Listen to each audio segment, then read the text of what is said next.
Ne se doutant de rien, Paul ouvre un courrier qu'il vient de recevoir. Dernière relance avant exécution forcée. Procédure pénale. Huissier de justice. Voilà ce qu'il y lit. Il doit régler 417,76 €. Immédiatement. Mais qu'est-ce que c'est que ça? Paul doit s'asseoir. Il est inquiet. Qui lui a envoyé ce courrier? Où ont-ils obtenu son adresse? A-t-il oublié de payer une facture? Il n'a pas tout cet argent à disposition. Et puis qu'est-ce que c'est qu'une société de recouvrement? Doucement, Paul. Pas la peine de paniquer. Les sociétés de recouvrement récupèrent des créances pour un créancier. Cela est tout à fait légal. Si par exemple Paul achète une tablette sur Internet et qu'il ne la paye pas, le vendeur sera très énervé. Il enverra des relances à Paul concernant la créance impayée.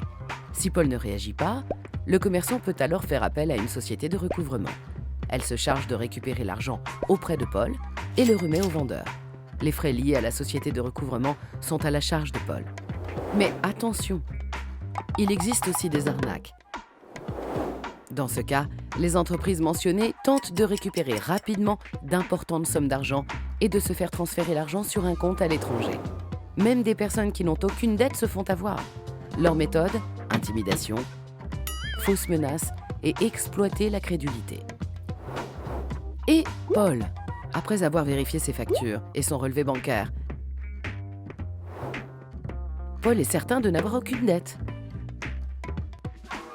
Toutefois, pour être sûr de ne pas se tromper, il prend rendez-vous avec le service de protection des consommateurs. Ils sauront sans aucun doute l'aider. Sur place, une conseillère est à sa disposition. Elle vérifie sur une liste si l'entreprise est habilitée à réaliser des services de recouvrement. Elle explique ensuite à Paul ce qui se cache derrière la créance et les frais de recouvrement. Elle vérifie l'existence d'un contrat valide. Si la créance est justifiée et que les frais de recouvrement ne sont pas trop élevés, Paul devra payer la créance.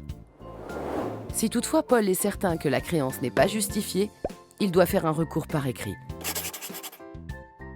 Pour cela, il peut également compter sur l'aide du service de protection des consommateurs. Il rédige le courrier de Paul et lui fournit un modèle de lettre. Il est préférable que Paul exprime son désaccord par écrit. Après son rendez-vous, Paul se sent soulagé. Inutile de s'inquiéter d'une éventuelle saisie de ses comptes, d'une plainte ou de l'arrivée d'agents de recouvrement devant sa porte. Le service de protection des consommateurs a résolu son problème. Votre service de protection des consommateurs.